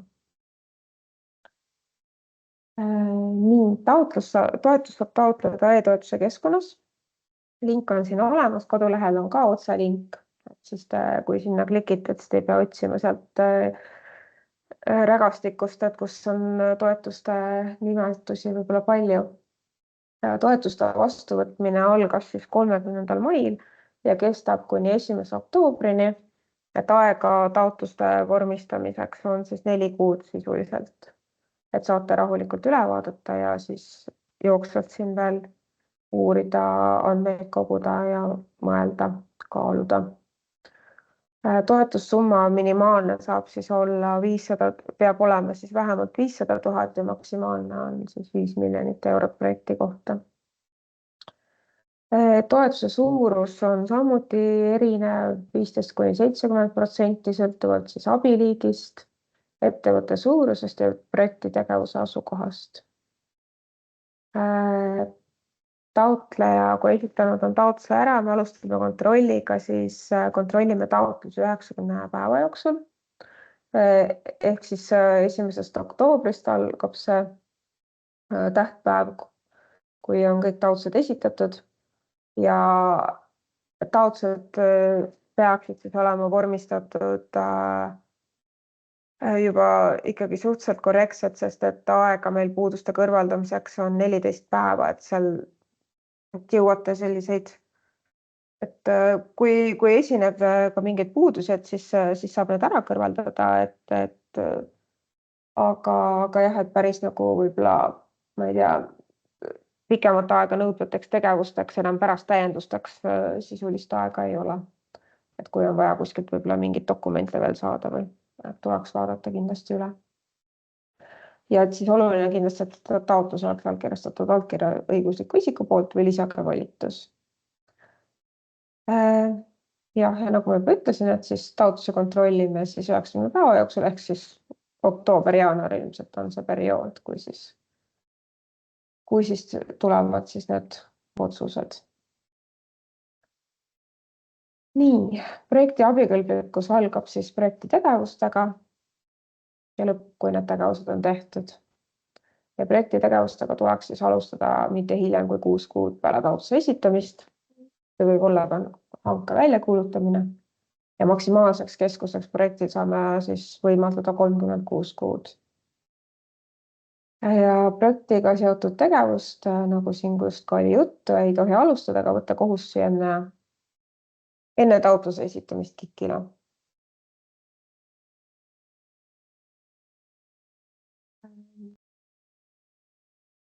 Siin on siis toodud uuesti välja need abikõlblikud kulud, ehk et põhiosas toetame ikkagi seda materiaalse vara soetamise kulu ja sinna juurde siis kuuluvaid tegevusi.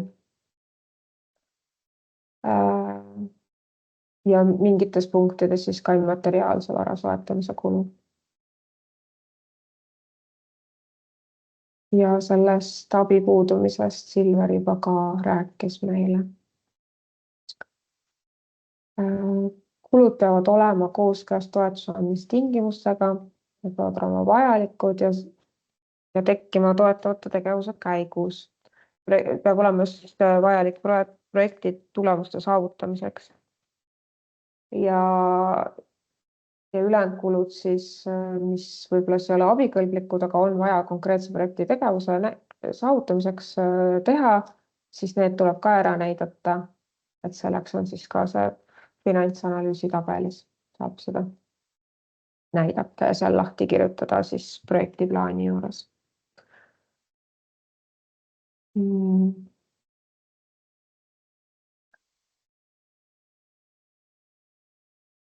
Siin ma parandan siin ära, et ma olen pannud, et hanke võib välja kuulutada alles peale taotluse esitamist, et hanke võib kuulutada, lepingut ei tohi. Ma vahepeal vastan sellele fossiilkütuse küsimusele, et jah, rohkem piiranguid fossiilkütuse osas ei ole, kui see määrusest tulenev piirang. Ehk et jah, mis muidu struktuurivahenditest ja taasterahastust on, et ei tohi üldse fossiilkütusega seotud olla, siis CO2 direktiivi puhul on see ainult moderniseerimisfondiga praegu seotud, aga teises sõnastuses.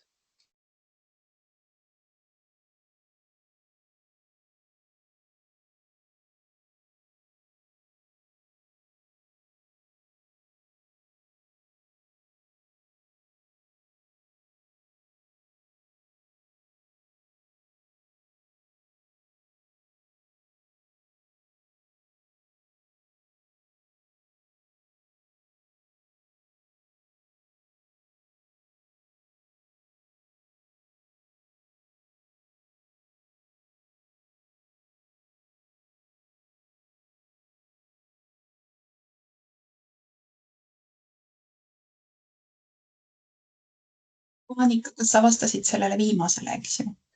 Jah, ma vastasin muidugi hästi üldiselt, et ma hindamiskriteeriumide koha pealt ei oska öelda, võib-olla nad ei saa hindamisest läbi.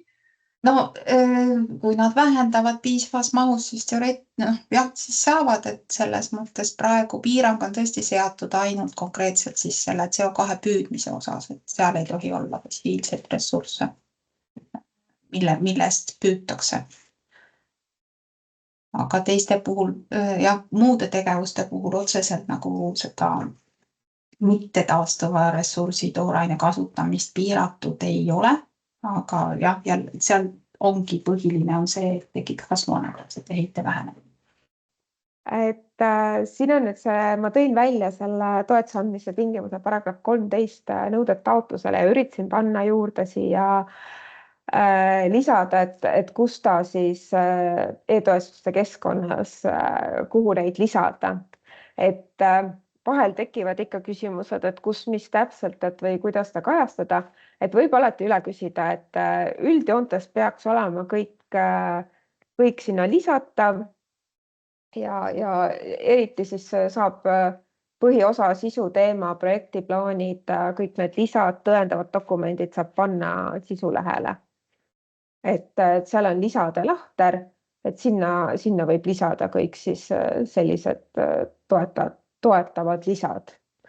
Et kui ei leia mingit sellist paremat konkreetset asukohta, millele on viidatud konkreetses kohas eraldi. Et eelarve küsimused eelarvelehele, rahastajad küsimused rahastuse eelarve, et saab sinna panna ja riigiabi küsimused riigiabi alla. Et siin on jah need. Ühesõnaga nii. Aga ma tõin siia ka veel välja eraldi, et taotlejate lehel, et mingid põhiküsimused võib-olla, kus on tekkinud rohkem nagu varasemate taotluste juures probleeme. Et kõik punktid ei ole kohustuslikud, aga kui need teile kohalduvad, siis lisage vastavad, et me ei ole nagu märkinud neid seetõttu kohustuslikuks, et kõikidel juhtudel nad ei pruugi kohalduda, et näiteks kõik ei taotle VTA-d, kõigil ei ole kontserni ja nii edasi, et siis saate valida.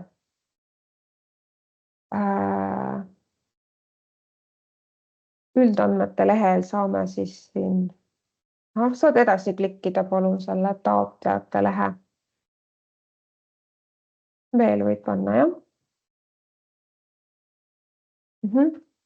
Ühesõnaga siin ma tõin, et panin siia selle väiksesse, ma katsun panna juurde selle näidis taotluse dokumendi ka kodulehele ilmselt näideks, et siis on võimalik vaadata sealt, et siin on ta võib-olla nii väikselt, et üldandmete lehele projekti algus- ja lõppkuupäevad, et ei oleks varasemalt siis taotletud, kui on, et siis jah, ja siis saab lisada, kui ei, siis ei tule neid lisasi. Kindlasti, et siis märkige ära, et milliseks tegevuseks toetust taotletakse, kas üks või mitu, enamasti ilmselt üks siis, et siis on täpselt selge. Siia järgmisele lehele saate siis lisada projektid ja maksesaajad. Et kui on nüüd ainult üks taotleja, siis saab esilehel juba ära selle linnukese panna ja tekib siia see automaatselt, et ei olegi vaja siin rohkem midagi täita. Nii, siis võib selle sisulehele nüüd siis saab kogu selle sisuinfo panna, et igaks juhuks panin siia lahtrite juurde, et kas et enamasti on siin antud meetme juures ongi ainult üks valik ja need on juba sisestatud, et ei ole vaja täiendavalt midagi välja mõelda, et projekti asukoht kindlasti on väga oluline antud projekti juures, kuna sellest sõltub ka toetuse määr. Et siia lisage siis lühidalt siis projekti kirjeldused ja muud nõutavad väljad, et isegi kui ta on juba kuskil projekti plaanis pikemalt lahti kirjutatud, et siis siia võiks paari lausega selle selgituse panna juurde. Siis võib järgmise lehe võtta, et on näitajate lehel saab siis need samad näitajad, mis tekivad sellest KHG tabelist, arvutuse tabelid, mida Eva-Ingrid tutvustas. Et sealt saate siis selle heite vähendamise mõju lisandväärtuse töötaja kohta ja saab siia projekti lisada ja siis kindlasti ka ettevõtte suurus, et millise suurusega ettevõttega on tegemist, et jälle oluline info, kuna sellest sõltub ka toetuse määr. Ja siia ma tõin ka välja, et jah, et lisage siis sinna, pange kas nullid, algväärtusena siis nullid ja sihtväärtus, mis ta siis tulema saab, kui on algväärtus null, üldjuhul võiks olla eeldatavalt. Nii, tegevuste leht. Et siia lisage see investeeringu tegevus, kõik tegevused tuleks siis eraldi panna, mis on eraldi hangitavad tegevustena, eraldi liigituvad, aga ühesõnaga seda võib siis, ma ei tea, konkreetsel projekti juhul võib ka üle rääkida, et kui on tootmisliini rajamine, siis see on üks konkreetne tegevus, ongi see uus tootmisliin. Kui on näiteks, ma ei tea, ühes punktis on filtri paigaldus, teises on tootmisliin, et siis hangitud eraldi tegevused, et siis nad on eraldi. Ja lähtuda siis tegevuste puhul samamoodi, et need oleksid siis 36 kuu jooksul, et need oleksid siis kooskõlas üldandmete lehel ja tegevuste lehel need projekti tegevused oleks. Ja kui te esitate ka seda projekti eelarve ja tegevuste kava, et need oleks läbimõeldud ja jookseksid kokku. Nii, eelarve. Et antud projektide juures eeldan, et võiks olla toetuse tegevus, kui on üks suur toetuse tegevus, siis on ka üks sama eelarvemäär. Et kui nüüd läheb erinevate liikide alt, siis on erinev. Siin on toodud välja abikõlblike summade ja omafinantseeringu omaksuse tähendused, et kuhu saab need summad panna. Ja projekti, jah, et lisage siis see projekti eelarve kujunemine, et kuidas see projekti hind on saadud. Hankeplaan ja makseprognoos on ka kodulehel olemas, aga ta ei olnud kohe seal otse selle, ta oli natukene allpool seal, et leiate sealt üles, et on olemas seal. Aga sinna ka selline pigem üldine kvartali seisuga aasta lõikes, et ta ei pea olema täpselt nüüd, aga te peate ikkagi teil mingi ülevaade peab olema, et kuidas te siis selle 30 või selle kavandatava projekti tegevuse jooksul need asjad saavutate, et millal te hankimisega alustate, millal te lepingut planeerite sõlmida, millal te tegevustega alustate ja millal te tegevused lõpetate.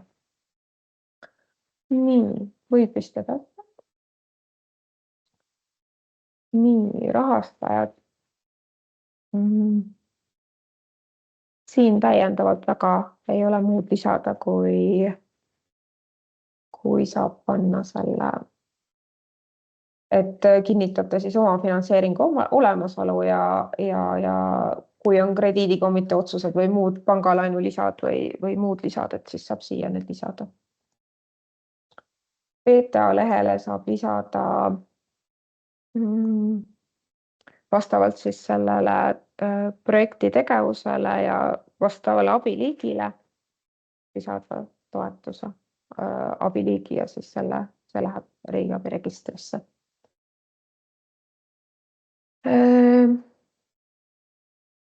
Ja siis ongi lõpetuseks, siin on kinnituste leht, et vaatate üle, et te vastate kõigile nendele tingimustele, olete sellega nõus, kinnitate ja saate siis juba allkirjastada ja esitada taotluse.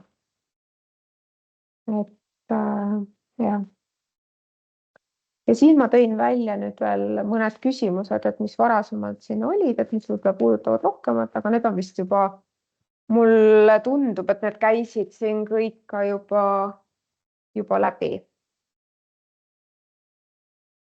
Ma ei mäleta, kas seirest oli juttu, vist oli, et see projekti tulemuste osas siis et peab tagama siis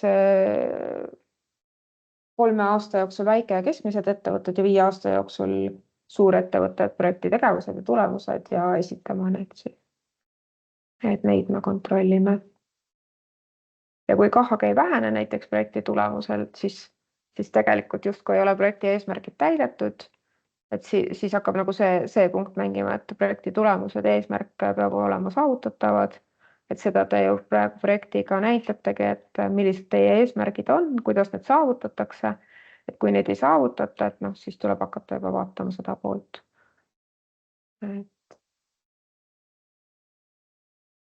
Nii, aga nüüd ma siis vaatan, et kas on veel küsimusi.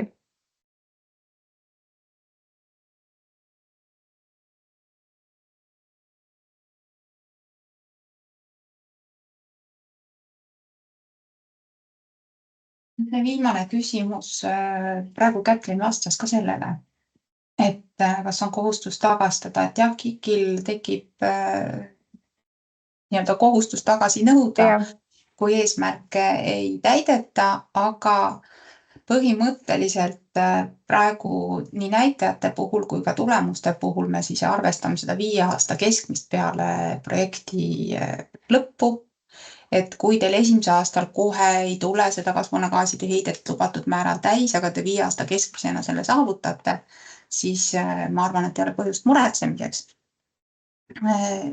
Ja et seal on, ühesõnaga loomulikult on seal ka mingisugused teatud teist mittesõltuvad asjaolud, mida te siis põhjenduses peate kindlasti välja tooma, kui teil tekib selliseid juhtumeid, et te ei suuda seda tagada, seda eesmärgi mitte täitmist. Aga siiski ma rõhutaksin seda, kuna see on meil praegu toetuse andmise põhiline tingimus, et tekiks kasvuhoonegaaside heite vähenemine. Selle alusel toimub rahastus. Kui teie lubate rohkem, kui te teha suudate ja keegi teine jääb selle tõttu rahastusest ilma, kes tegelikult oleks teinud ära selle, mis ta lubas, siis see on ebavõrdne kohtlemine ja sellisel juhul on igati põhjendatud, et KIK sellisel juhul ka raha tagasi nõuab, kui te seda lubadust täita ei suuda.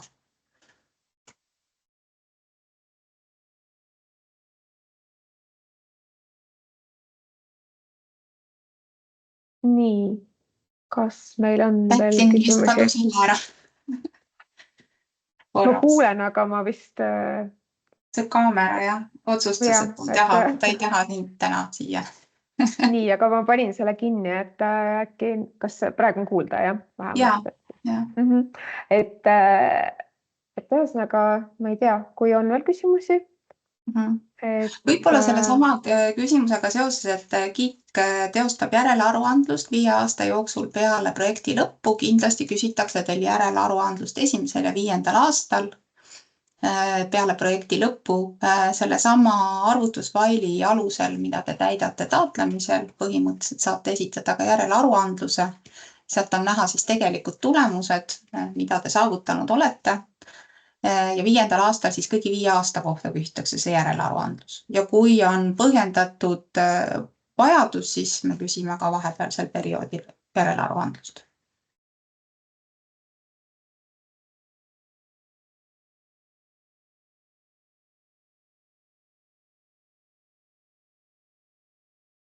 Nüüd on küll vaikus.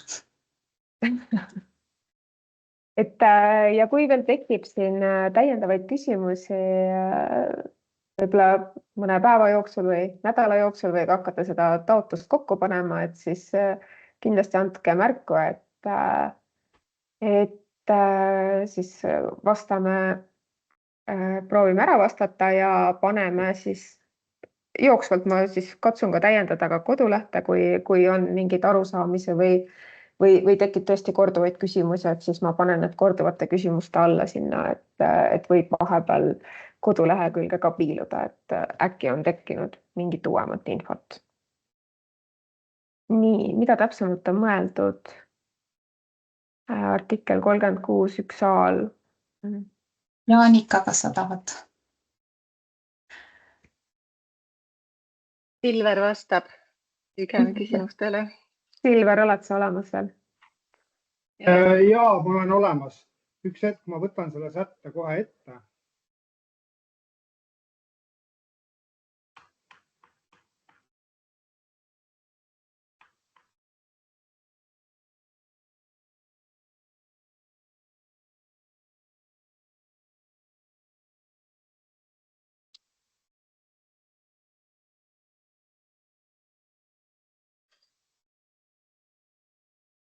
Nii, ja küsimus on siis selles, et jah, no selles mõttes 36 alusel jah, ei saa siis nagu seda diiselkütust kasutada, eks ju. Aga mis puudutab nüüd elektrienergiasse, siis elektrienergiat ei loeta fossiilkütuseks, eks ju, isegi kui ta on fossiilkütusest toodetud. Et selles mõttes see nagu pigem ei ole probleem. Ja nüüd siis kolmas küsimus.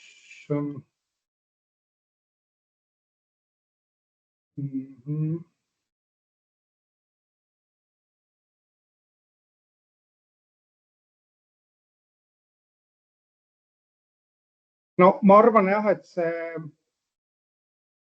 fossiilkütuste ümbertöötlemine on nagu hea küsimus, sellepärast, et see natuke nüüd sõltub sellest, et kas tegemist on nagu jäätmetega. Et noh, kui mina saan nii aru, et nagu jäätmete ümbertöötlemine ei ole, nagu siis nad ei ole enam fossiilkütused, kui nad on jäätmed. Aga selles mõttes see nagu võiks olla okei. Aga seal on jah see tingimus, et ta siis võib-olla on ka mingisuguseid olukordi, kus teda nagu ei loeta jäätmeks, vaid teda loeta, et tegemist on mingisuguse nagu toorainega, eks ju. Et kui tegemist on nagu mingi toorainega, siis on pigem nagu probleem. Et ma näen, et sellisel juhul pigem see 36 lõige 1a piiraks. Kindlasti tuleb arvestada ka selle eriheitega, mis võib tekkida seoses nende seadmetega. Silver, pane äkki seda kinni. Peegeldub tagasi. Aitäh. Et ühesõnaga jah, et seda artikkel 36 1a tõlgendage nii, nagu seda on vaja, aga arvestage sellega ka, et elektrienergia, kui see on tavaelektrienergia, siis tema eriheide on ka tavaelektrienergia eriheide, kui te kasutate taastuvelektrit sertifitseeritud kujul või otseliiniga, siis tal eriheide sisuliselt puudub, nii et teie kasvuhoonegaaside heite vähenemine on oluliselt suurem, kui te kasutate taastuvaid kütuseid ja taastuvenergiaallikaid. Et seda saate nagu ise ka selles mõttes, ka see on toetatud tegevus, et te saate neid taastuvenergiaallikaid ju kasutusele võtta, et selles mõttes on ta siin nii-öelda soositud tegevus. Et võite seda võimalust kasutada. Aitäh!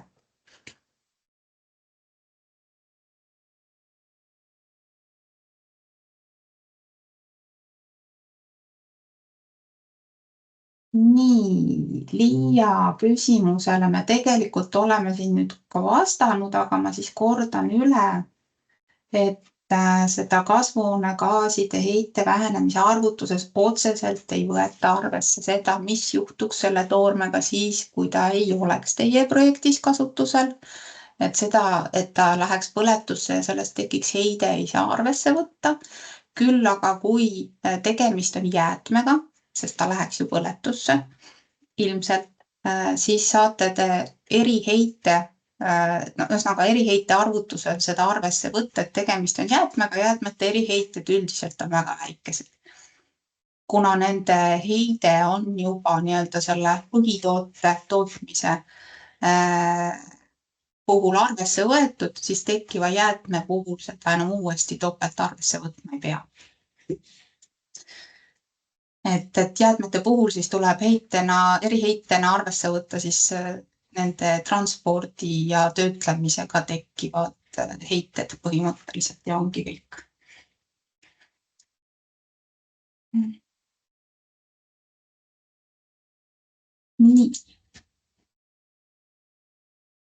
Nii, aga kui rohkem küsimusi ei ole, siis aitäh kõigile kuulamast. Loodan, et saite mõtteid ja olete tulemas taotlema. Et kui tekib küsimusi, siis oleme valmis ja saame edasi arutada, kui juba konkreetsemad tegevused on plaanis. Aitäh. Head päeva. Kõigile